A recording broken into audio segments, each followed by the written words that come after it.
You're coming with me. I just asked about the price. He doesn't wait for her to finish. His hand goes to her throat. Lateral vascular neck restraint. 8 seconds. Her knees buckle. 20 people watch. Nobody moves. Then a voice cuts through the Christmas music. Federal agent. Hands where I can see them. Another voice. FBI. Step back from her. Now. 3 more. 5 total. Shopping bags drop. Badges appear. The cop freezes. On your knees. Hands behind your head. He's surrounded. In the middle of a mall. In front of everyone. By people who were just standing there. The woman he choked gets to her feet, wipes her mouth, looks at him. Officer Turner, she says. Her voice is steady now. We've been watching you for 18 months. Seconds. That's all it took. From chokehold to cuffs to everything he thought was hidden. Exposed. Stay for what happens next.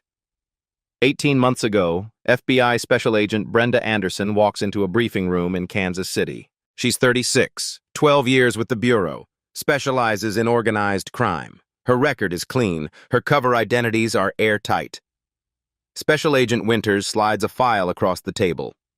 Riverside, Missouri, he says. Population, 42,000. 1 shopping mall, 3 churches, and a drug pipeline that moves $2 million a month through the Midwest. The file contains surveillance photos. Marcus Webb, age 44, no arrests, owns a car dealership, a pawn shop, and half the commercial real estate in Riverside. On paper, he's a businessman. In reality, he runs a network that distributes fentanyl from St. Louis to Des Moines. We've been watching Webb for 3 years, Winters continues. He's careful, uses locals, pays off the right people. We need someone inside. Brenda opens the file, sees the next photo. Officer Kyle Turner, Riverside PD. 8 years on the force, 12 complaints filed, 0 disciplinary actions. In 6 of the surveillance photos, Turner is standing next to Webb. Coffee shops, parking lots, the back office of Webb's dealership. Turner's dirty, Winters says. But he's not alone. We think there are 5, maybe 6 officers on Webb's payroll. We need to confirm who. Get evidence. Build a RICO case that puts the whole network away. Brenda studies Turner's face. Sharp jaw, cold eyes. The kind of cop who learned early that the badge means he doesn't have to ask twice. What's my cover? She asks. Retail worker. Single mom. New to town. You're nobody. She nods. Closes the file. When do I start? That was 18 months ago. Today is Black Friday, November 29th. Riverside Park Shopping Center is packed. The air smells like cinnamon pretzels and artificial pine from the enormous Christmas tree in the center court. Speakers loop the same 12 bars of Jingle Bells. Parents drag exhausted children past toy store windows plastered with 70% off signs. The mall's decorations are excessive. Gold tinsel dripping from every railing, fake snow dusting every surface, a banner stretching across the main entrance. Peace on Earth. Brenda Anderson, now going by the same name, but with a fabricated rental history and a part-time job stocking shelves at a drugstore, blends into the crowd. Jeans, sneakers, a plain jacket. No badge, no weapon, nothing that would compromise 18 months of work. She's here because Marcus Webb is here. Surveillance picked him up entering the mall 40 minutes ago. He's meeting someone. Brenda doesn't know who yet. That's what she's here to find out. 5 other agents are positioned throughout the mall, dressed as shoppers, holding bags, scrolling phones. Invisible. Brenda stops at a toy store, not because she needs to, but because Webb just walked past, and she needs a reason to linger. She picks up a doll. Pink dress. It's marked $24.99 on the shelf. She walks to the register. The cashier scans it. The screen reads $34.99. Brenda pauses, looks at the screen, looks at the shelf. "Excuse me," she says. "The shelf said $24.99. The cashier, a teenager with tired eyes, barely looks up. "That's the price. Can you double-check?" The girl sighs. "The register's always right." Brenda keeps her voice calm, professional, the same tone she uses in interrogation rooms. "Can I speak to a manager?" The girl rolls her eyes, picks up a phone. 30 seconds later, a man in a cheap tie appears. The manager. He looks at Brenda, looks at the doll. His expression shifts, not to helpfulness, but to suspicion. "Is there a problem?" "The shelf price and the register don't match. I'd like you to check." He doesn't move, just stares at her. The kind of stare that says, "I know your type." "Ma'am, it's Black Friday. I don't have time for this. Either pay or leave." Brenda reaches for her wallet. She's not here to cause a scene. She's here to track Webb, but the manager is already signaling someone. Store security. And that's when Officer Kyle Turner walks in. Turner doesn't look at the register, doesn't look at the doll. He looks at Brenda. "Ma'am, you need to leave." His hand is already on his belt, not his radio, his cuffs. Brenda keeps her hands visible, palms open, non-threatening. Every move is deliberate. She's done this 100 times in training. Stay calm, de-escalate, don't blow cover. "Officer, there's just a price discrepancy." "I don't care about the price." His voice is flat, cold. "You're causing a disturbance." "I'm not. I just asked." "Ma'am, step back." She doesn't move. Not because she's resisting, because she hasn't been told where to step back to. It's a test. She knows it. He's looking for a reason. "Sir, I'd like to pay and leave. Can someone just check the shelf?" Turner's jaw tightens. He takes a step closer. Brenda can smell his cologne. Too much of it. Trying to cover something else. Sweat. Adrenaline. "I'm not going to ask again." Around them, the crowd slows. 20 people. Maybe more. Holding shopping bags. Watching. Nobody says anything. The only sound is the tinny loop of silver bells from the speakers above. Brenda scans the faces. She knows 5 of them. Agent Hale, pretending to check his phone near the clearance rack. Agent Morris, holding a shopping bag by the entrance. 3 more positioned at different exits. They can't intervene. Not yet. If they do, 18 months is gone. Webb is 30 feet away, standing near the food court, watching. If FBI agents suddenly appear, he'll vanish. The network will scatter. Everything will collapse. Brenda has to let this play out. Turner grabs her arm, not a guiding hand, a grip, hard. His thumb digs into the pressure point above her elbow. "Let's go." She doesn't pull away, doesn't resist, just says quietly, "You're hurting me." Then move. "I'm not resisting. Please." He twists her arm behind her back, fast, practiced. She gasps, not from pain. She's been through worse in defensive tactics training, but because it's sudden, because she needs the crowd to see. And they do. Phones come out, not to help, to record. Turner sees the phones.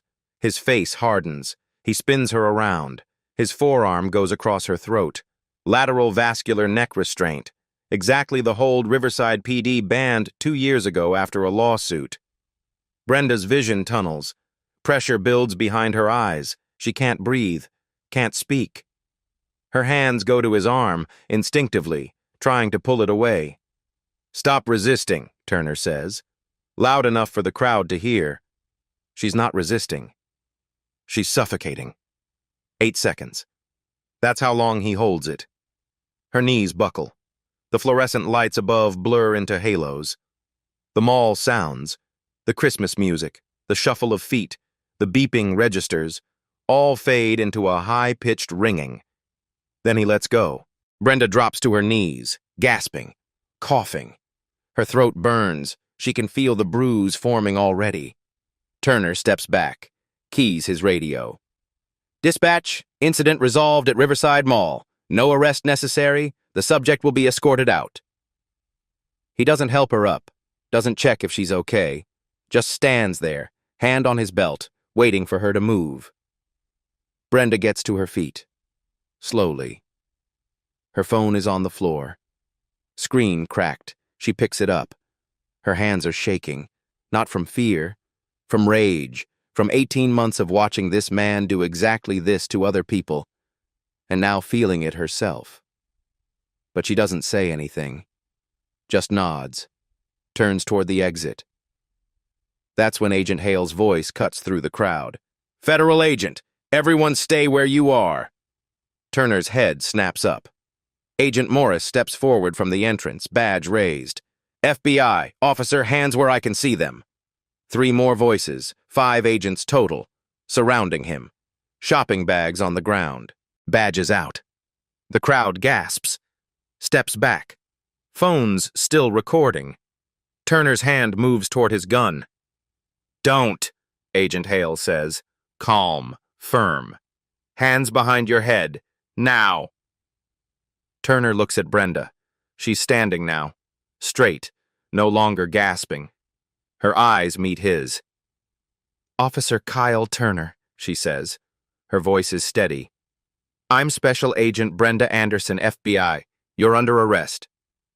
Turner is cuffed, read his rights, walked out of the mall in front of 200 shoppers recording on their phones. Agent Morris radios for backup. Riverside PD sends 3 units, not to assist the FBI, to ask what the hell is going on. Chief Daniel Howard arrives 20 minutes later. He's 52, 26 years with the department. He sees Turner in the back of an FBI vehicle and his face goes white. Agent Winters, he says. His voice was tight. What is this? Winters hands him a document. Federal arrest warrant. Assault on a federal officer. 18 U.S.C. R-111. Your officer just choked an undercover FBI agent, Winters says, in front of witnesses, while she was conducting an active investigation. We'll need his body cam footage, personnel file, and duty logs. Howard stares at the warrant, then at Brenda, sitting in an ambulance getting her throat examined. She's FBI? 18 months undercover, Winters says. Your officer just blew her cover. Howard's jaw works. He looks back at Turner, who's staring straight ahead. Face blank. No panic. This is a mistake, Howard says. Turner followed procedure. She asked about a price, Winters interrupts. He choked her for 8 seconds. Silence. Howard's face shifts, from shock to calculation. We'll cooperate fully, he says, then walks away. By 6 p.m., the video is everywhere. 28 seconds uploaded to Twitter. Brenda asking about the price. Turner grabbing her arm. The chokehold. Her knees buckling. Then the reveal. 5 agents. Badges.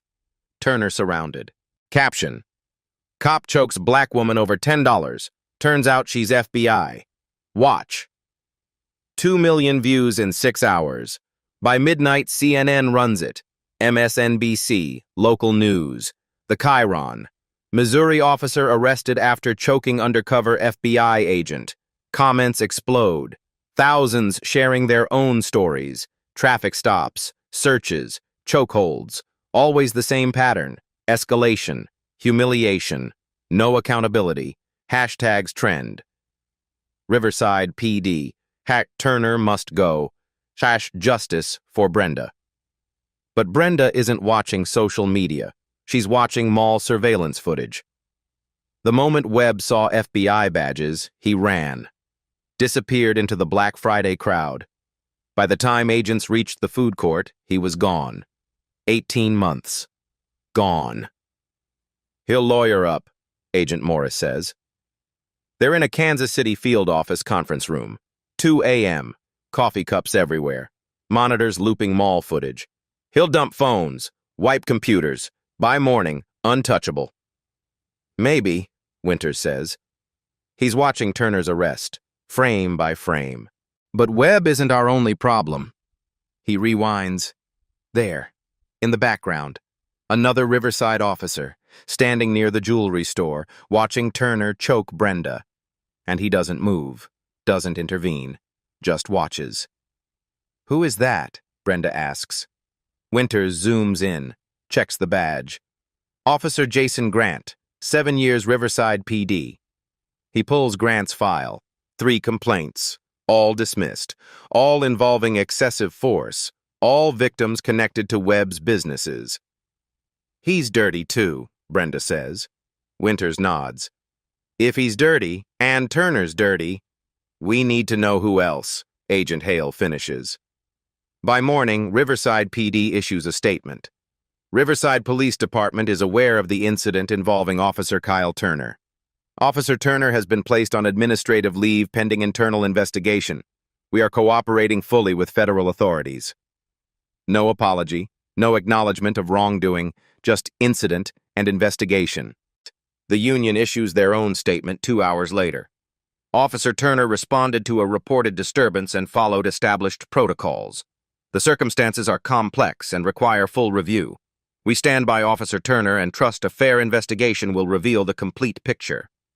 Non-compliant, disturbance, complex circumstances.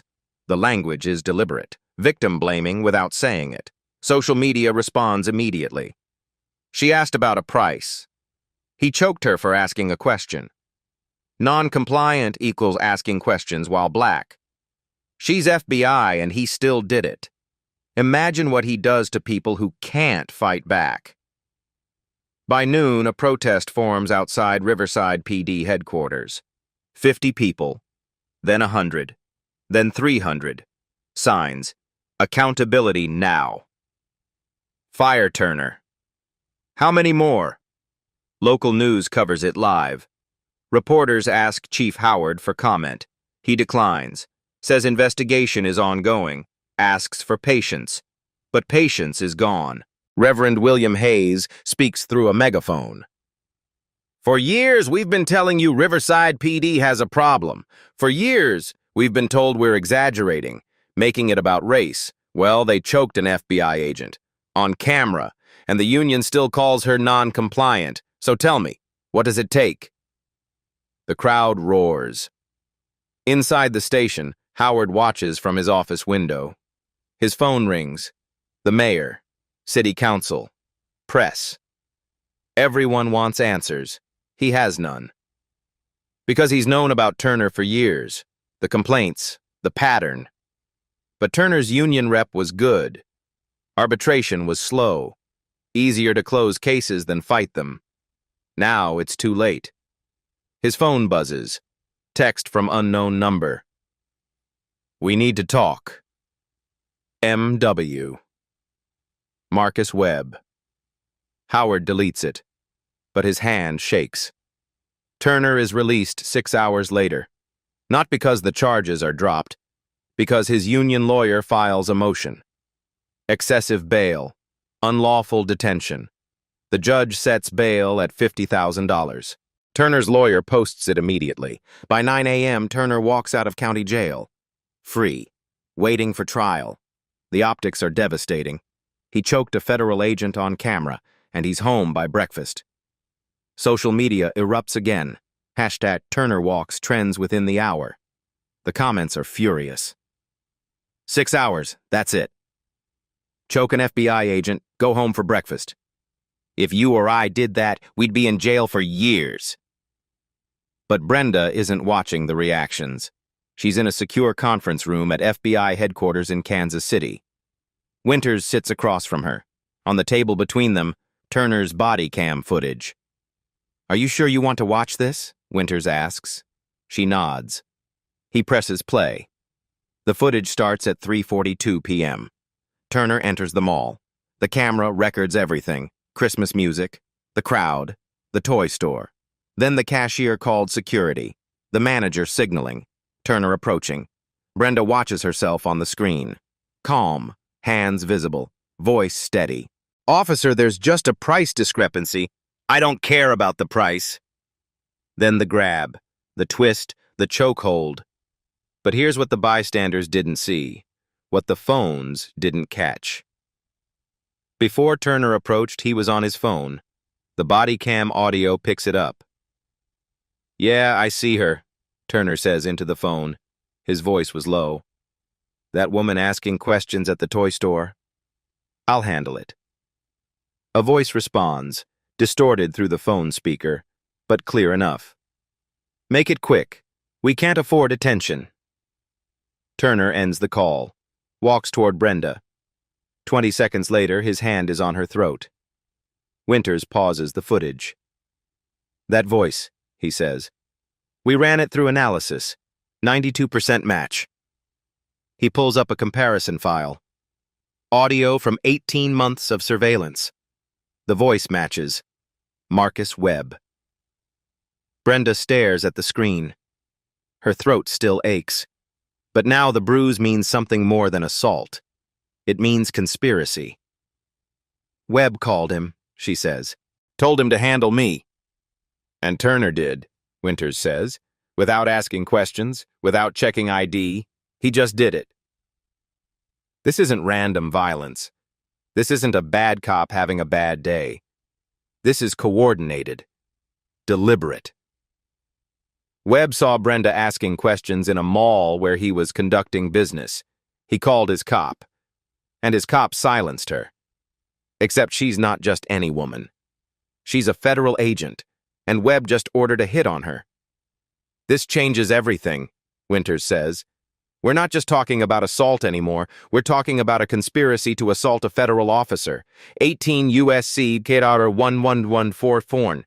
That's up to 20 years. Brenda leans back. For 18 months, she's been invisible, watching, documenting, waiting for enough evidence to move. She was patient, careful, professional. And then Turner choked her, and in doing so, he handed her everything. "There's more," Winters says. He opens another file. "We pulled Turner's finances, bank records for the past 3 years. Every month on the same day, $8,000 are deposited into his account. Cash, no paper trail. But we traced the deposit locations, all ATMs within 2 miles of Webb's businesses." He slides a printout across the table. Highlighted rows, 86 deposits, $8,000 each, over $600,000 total. "Turner's been on Webb's payroll for 3 years, Winters says. Minimum. Brenda picks up the printout, stares at the numbers. This isn't just one dirty cop. This is systematic, long-term, organized. "How many others?" she asks. "We're running financials on the entire department," Winters says. "But based on surveillance, we think at least 5 others, maybe 6. He pulls up photos. Officers caught on camera meeting with Webb, standing outside his businesses, riding in his cars. Officer Jason Grant, Officer Derek Simmons, Officer Luis Hernandez, Sergeant Paul White, Officer Amy Brooks. 6 cops, all with similar deposit patterns, all with complaints filed and dismissed, all with one thing in common. They protected Webb's interests. "These aren't bad apples," Brenda says. "This is a network." "Yes," Winters says, "and you just gave us the opening to take it down." The room is quiet, just the hum of the air conditioning, the distant sound of phones ringing in other offices. Brenda touches her throat, feels the bruise. 18 months undercover, and she never got hurt. Then one cop, one moment of racism, one chokehold, and now the whole system is exposed. "When do we move?" she asks. "Soon," Winters says. "But first, we need Webb to make a mistake."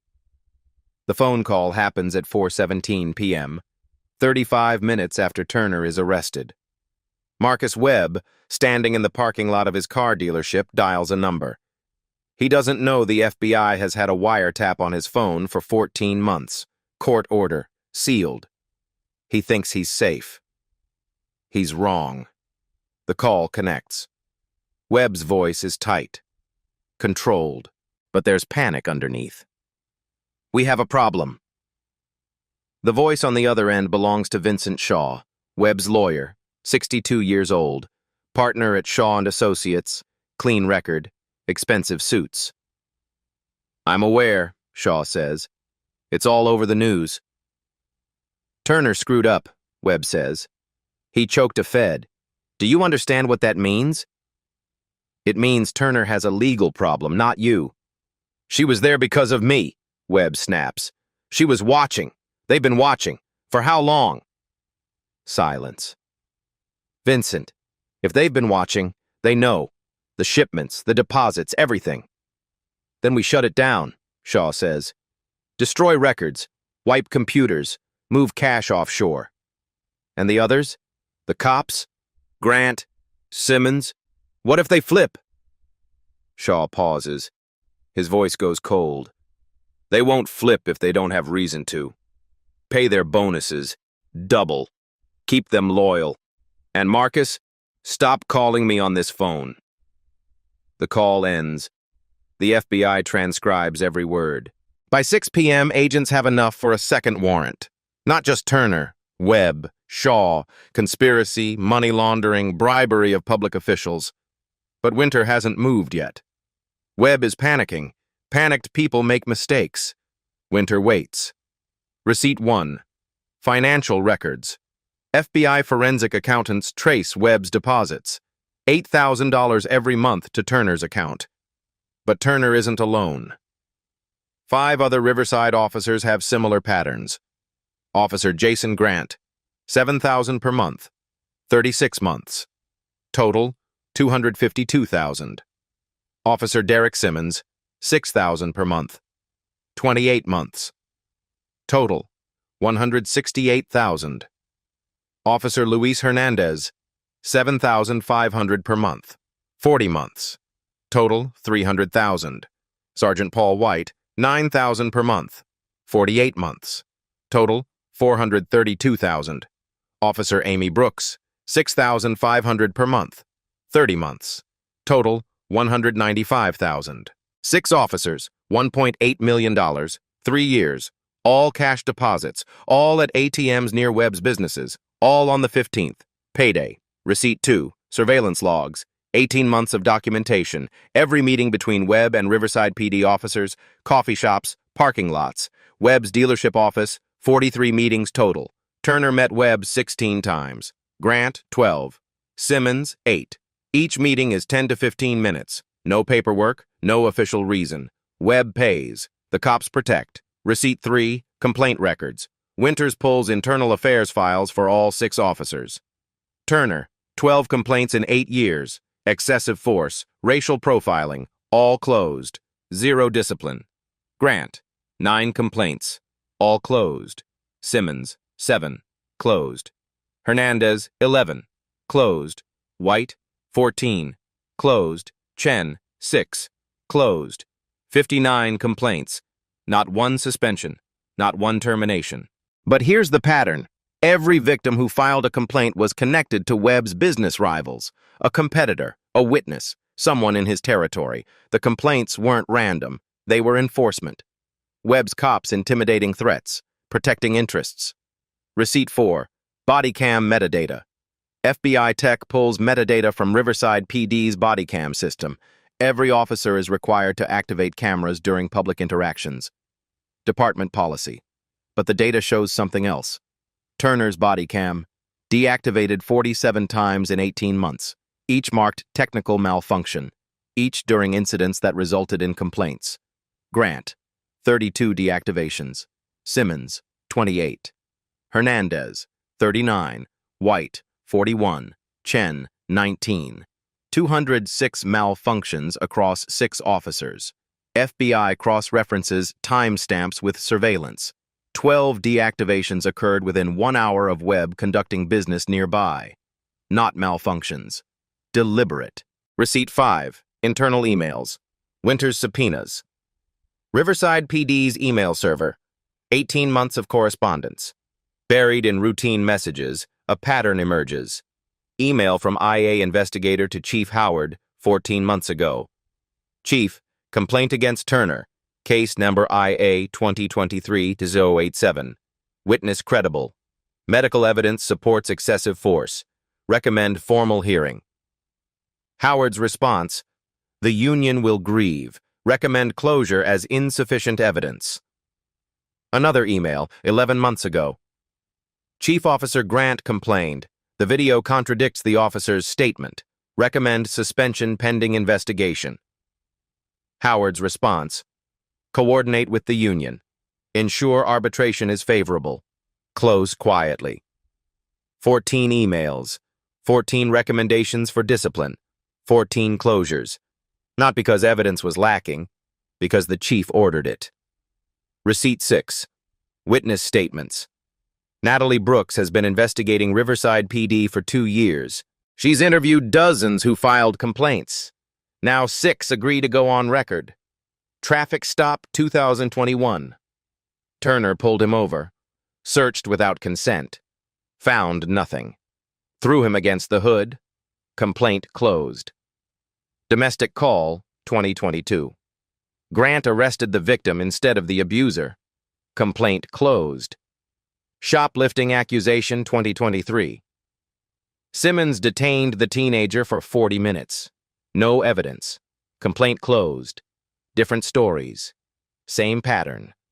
Escalation. Humiliation. No accountability.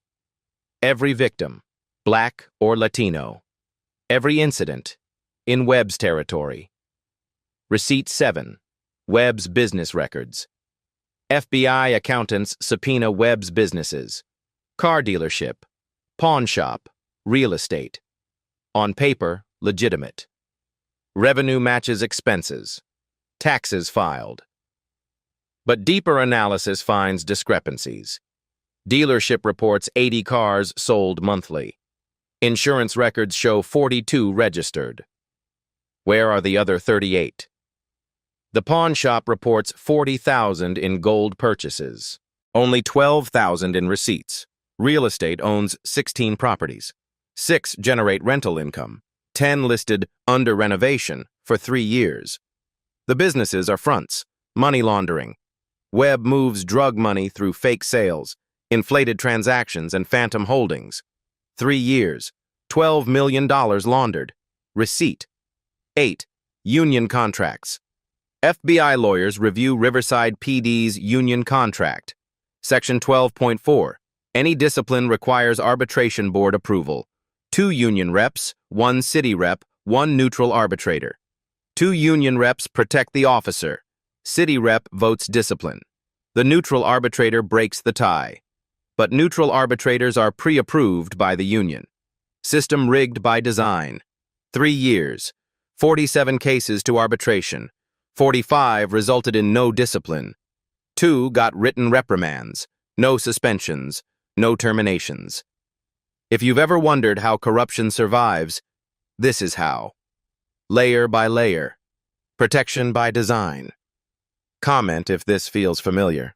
By day 7, the FBI has everything.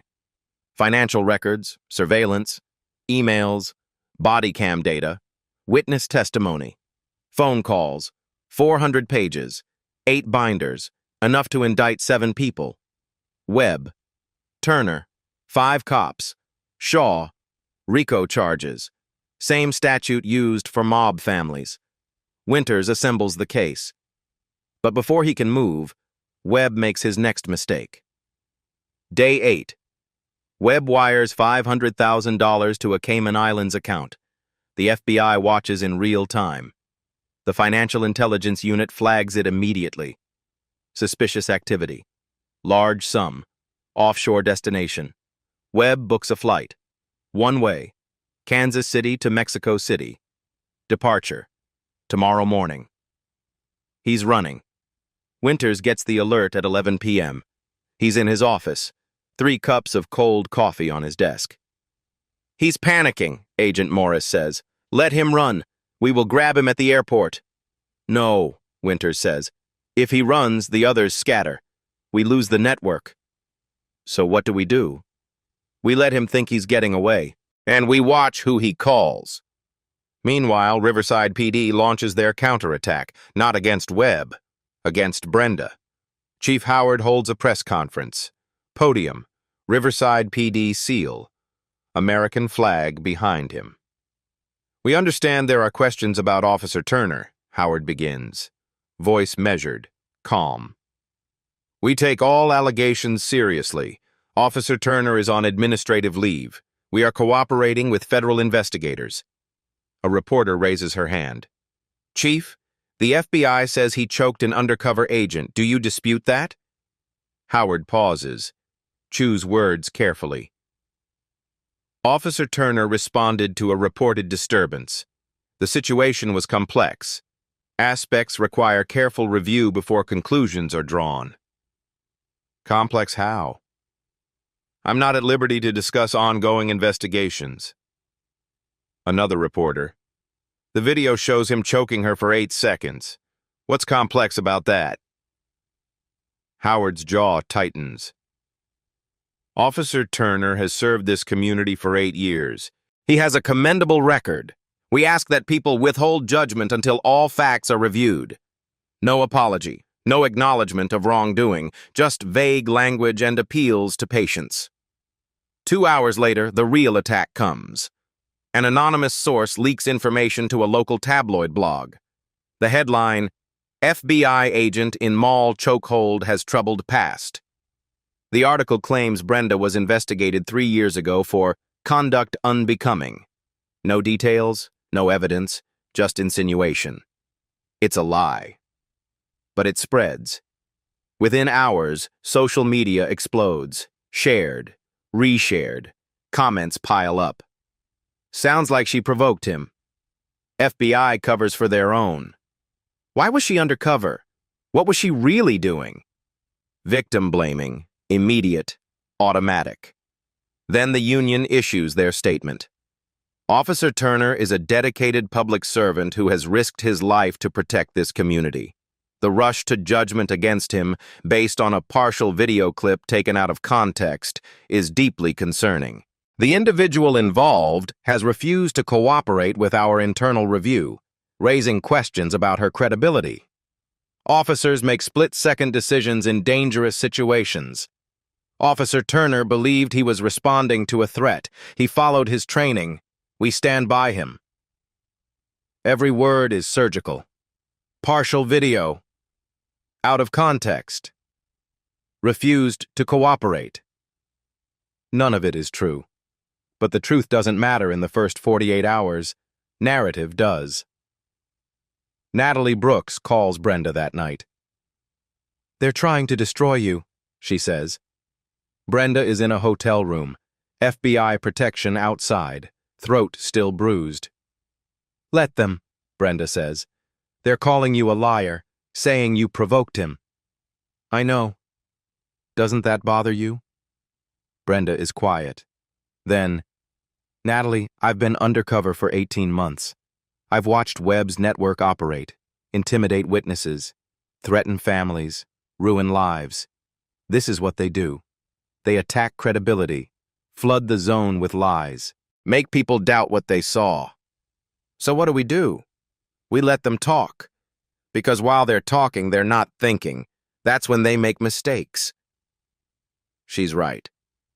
That night, Turner makes a call, from his home, to a burner phone.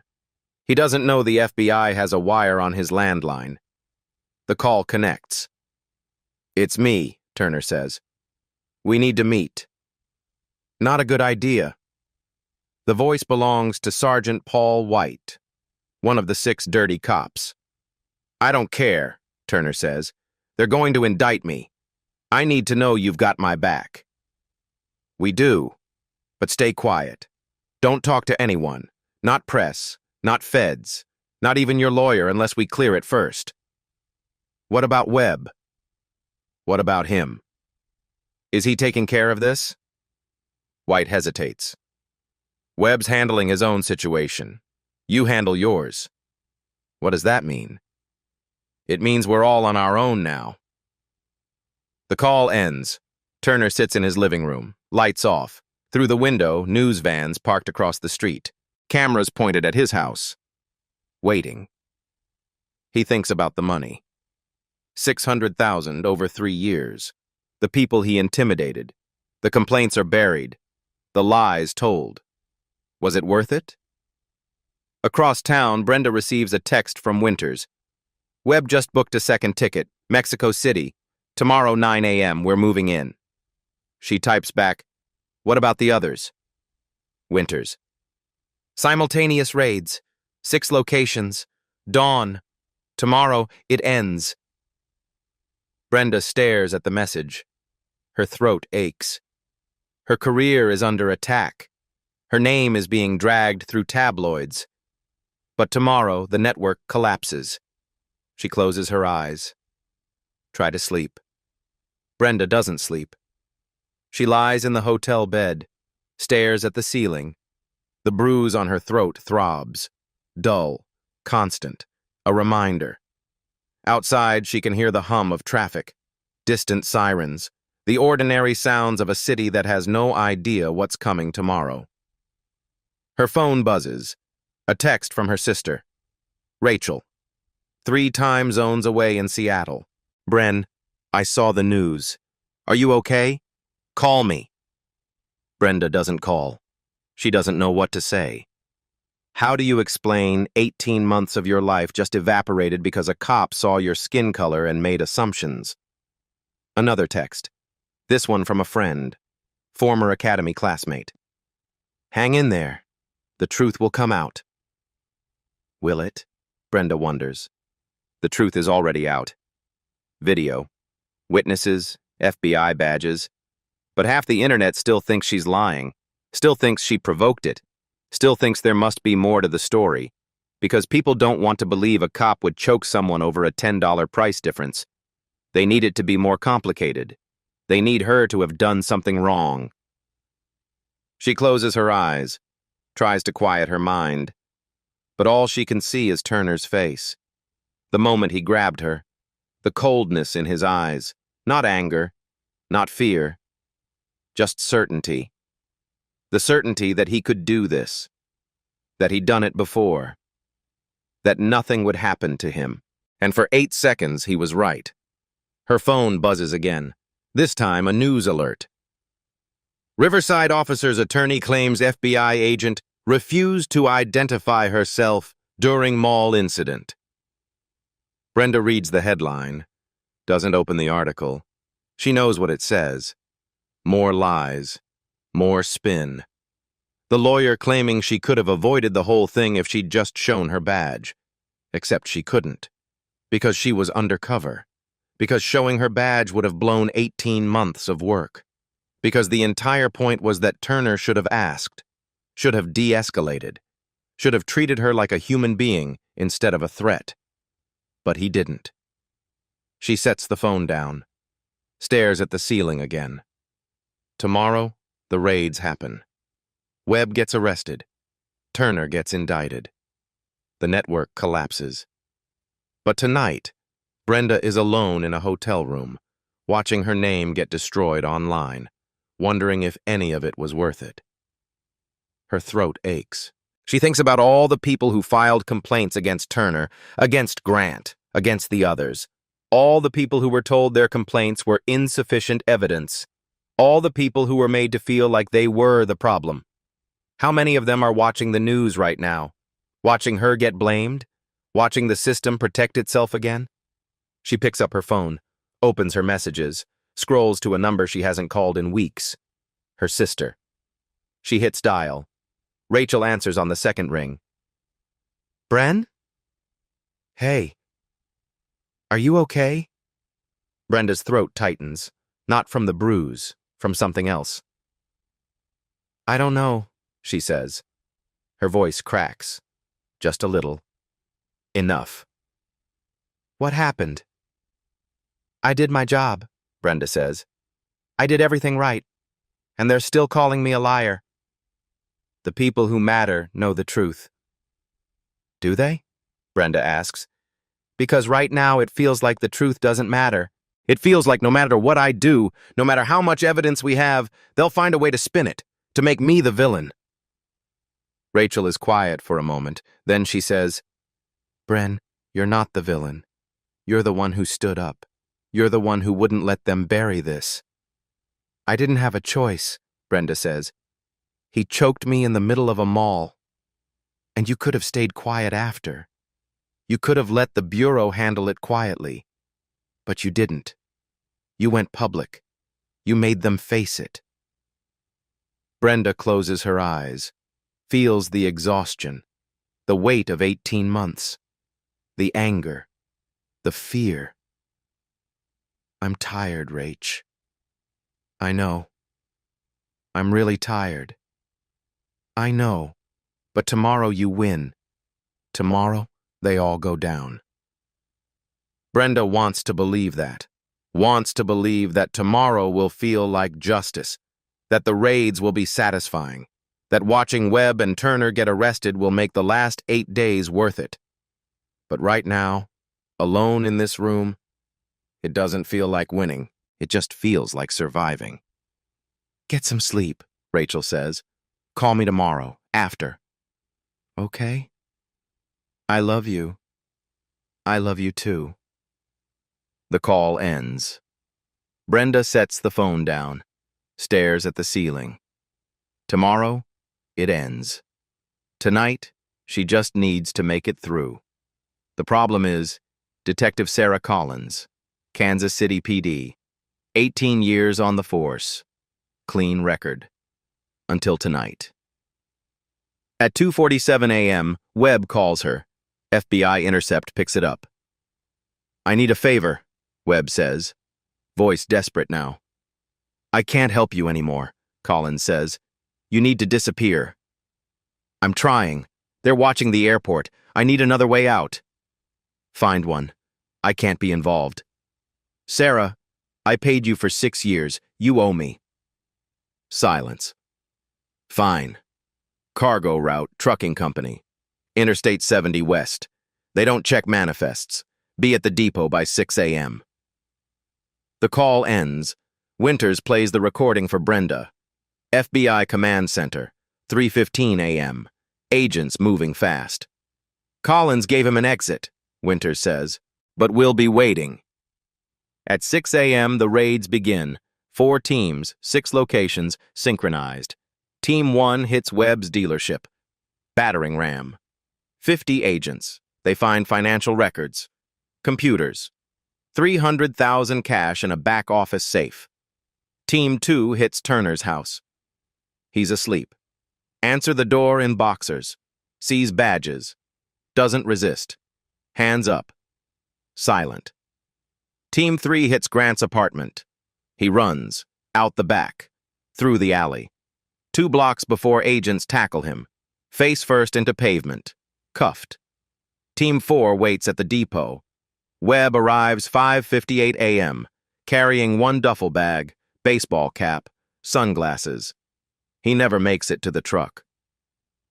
Marcus Webb, FBI. You're under arrest. Webb drops the bag. Doesn't run. Just stand there. Face blank. Like he knew. By 8 a.m., all 6 dirty cops are in custody. Turner, Grant, Simmons, Hernandez, White, Brooks, all arrested at their homes. Vincent Shaw arrested at his office. Agents walk in during a client meeting. Read his rights in front of witnesses. He demands to call his attorney. Irony isn't lost. By noon, the news breaks. FBI arrests 7 in Riverside corruption probe. Press conference at 2 p.m. FBI director at the podium. Winters beside him. Behind them, photos. Webb, Turner, 6 cops, Shaw. Today, the FBI has dismantled a criminal network that operated for 3 years in Riverside, Missouri, the director begins. 7 individuals were arrested and charged under RICO. These charges include bribery, conspiracy, money laundering, drug distribution. He pauses, looks at cameras. This investigation began 18 months ago when Special Agent Brenda Anderson went undercover. Her work identified 6 Riverside officers on Webb's payroll, officers who used badges not to serve the community, but to protect criminals. Another pause. 8 days ago, Officer Kyle Turner choked Agent Anderson at a shopping mall. He did not know she was FBI. He choked her because he made assumptions based on her appearance, and in doing so, he exposed the network he was protecting. The room is silent. This case is a reminder. No one is above the law. Not criminals, not corrupt officials, not those who swore to protect and serve. Press erupts with questions. Outside Riverside PD headquarters, the protest has grown. 500 people, signs, chants. But the tone has shifted, not anger, relief, vindication. Reverend Hayes speaks through the megaphone. We told you. For years we told you. Today, finally, someone listened. The crowd cheers. Natalie Brooks publishes her full investigation. 6,000 words. Every detail, every receipt, every lie. Headline: How one chokehold brought down an empire. Viral. National outlets pick it up. CNN, Washington Post, New York Times. Brenda watches coverage from the FBI office. Winters sits beside her. You did it, he says. She touches her throat. The bruise is fading now, yellow-green, almost gone. We did it, she says. Day 10. FBI tech specialists finish analyzing Turner's body cam, the one he wore during the chokehold, the one he thought he turned off. He did turn it off, manually. At 3:46 p.m., 1 minute before approaching Brenda. But Turner didn't know this. Riverside PD updated their body cam system 8 months ago. New vendor, new software, federal grant program. The new system has automatic cloud backup.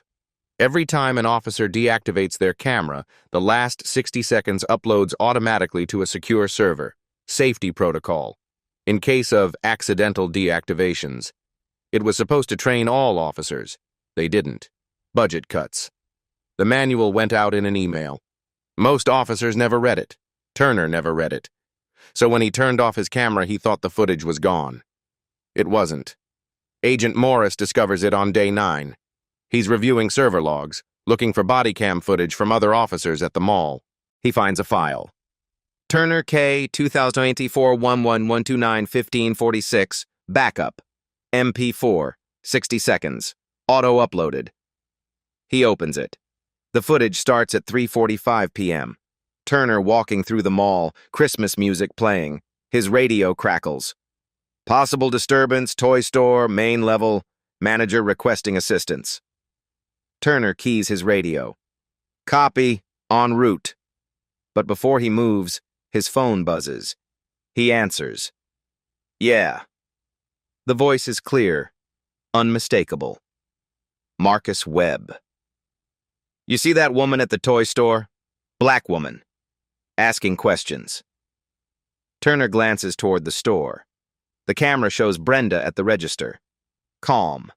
Hands visible. I see her, Turner says. She's been watching me, Webb says. Voice tight. Paranoid. I've seen her 3 times this week, different places, always watching. I think she's a cop. You think or you know? I don't know. But I can't take chances. Handle it. Make her go away. Turner pauses. Camera still recording. How do you want me to handle it? Webb's response is cold. I don't care how. Scare her. Rough her up a little. Whatever it takes. We can't afford attention right now. Turner looks at Brenda again, still talking to the cashier, still calm. Copy that, Turner says. He ends the call, reaches for his body cam, turns it off. But those 60 seconds? Already uploaded. Morris watches it 3 times, then calls Winters. You need to see this. By noon, the recording is transcribed, authenticated, time-stamped. By 2 p.m., federal prosecutors add new charges. Conspiracy to commit assault on a federal officer. 18 U.S.C. 1144. Obstruction of justice. 18 U.S.C. 1519. deprivation of rights under color of law, 18 U.S.C. ER 242. All three carry a maximum 20 years. Webb ordered the hit. Turner executed it, both on tape. Undeniable. Prosecutors play the recording at a press conference. The media hears Webb's voice, hears him order Turner to rough her up, hears Turner agree. Public reaction is immediate. He ordered a cop to assault her. This wasn't a mistake, this was a hit. Even knowing she might be a cop, he still did it. The union withdraws support that afternoon, quietly. One-line statement on their website. In light of new evidence, the Police Benevolent Association can no longer represent Officer Kyle Turner. You're on your own. Turner's lawyer argues the recording is inadmissible, unlawfully obtained. The judge denies the motion. Recording created by department policy. Auto-uploaded by system protocol. No warrant needed. Legal, authentic, devastating. Brenda watches the press conference from her apartment. She's home now. Protection reduced, threat lowered. She listens to Webb's voice. Make her go away, scare her, rough her up. She touches her throat. Bruise almost gone, but she can still feel it. The pressure, the fear. That wasn't random. That was an order. Carried out. Winter calls that evening. We have everything. Webb, Turner, all 6 cops, Shaw, Collins, financial records, wires, witnesses, and now this, the body cam. It's over. Brenda closes her eyes. When's the trial? The grand jury meets next week. Indictments follow. Trial probably 6 months, but Brenda, they'll plead. No jury will acquit after hearing that recording. Good. You should be proud. I'm just tired. She hangs up. Sits in silence. Tomorrow, indictments. The network collapses. Justice moves forward. Tonight, she just wants to sleep. Day 14. The grand jury meets. 23 citizens. Sealed courtroom. No media. Just prosecutors presenting evidence. They present for 4 hours. Financial records. 1.8 million in bribes. Surveillance photos, 43 meetings, wire recordings, Webb ordering hits, email chains, Howard burying complaints, body cam footage, Turner receiving orders, executing them. The jury deliberates for 90 minutes. At 3:47 p.m., they return. True bill. Indictment approved. 7 defendants. 32 counts. Marcus Webb. RICO conspiracy, money laundering, drug distribution, bribery, conspiracy to assault a federal officer. Maximum. Life. Kyle Turner. Assault on federal officer. Deprivation of rights under color of law. Conspiracy. Obstruction. Maximum. 60 years. Officers Grant, Simmons, Hernandez, White, Brooks. Bribery. Conspiracy. Obstruction. Maximum. 40 years each. Vincent Shaw. Conspiracy, money laundering. Maximum, 30 years. Detective Sarah Collins. Aiding and abetting, obstruction. Maximum, 20 years. Indictments unsealed immediately. Within an hour, FBI agents serve them at county jail. Read each charge aloud. Turner sits in an orange jumpsuit. Hands cuffed, face blank. The agent reads, Count 1, assault on a federal officer. Count 2, deprivation of rights under color of law. Turner doesn't react, stares at the wall. When finished, Turner asks one question. How much time? 60 years if convicted. You're 39. You'd be 99. Turner closes his eyes. That evening, his lawyer calls the prosecutor. My client wants to talk. By morning, Turner is in a federal conference room, lawyer beside him, prosecutors across, Winters in the corner, Brenda watching via video feed. Turner looks smaller now, thinner, arrogance gone. What do you want to know? He asks. Everything. Names, dates, amounts, every dirty cop, every payment, every order. Turner talks for 6 hours, names 4 more officers, neighboring departments, all on Webb's payroll, details the system, how Webb recruited, how he paid, how he used cops to move product, intimidate rivals, bury evidence, admits to 11 assaults over 8 years, all Webb's orders, all covered by Howard, provides bank accounts, offshore accounts, shell companies, full financial network.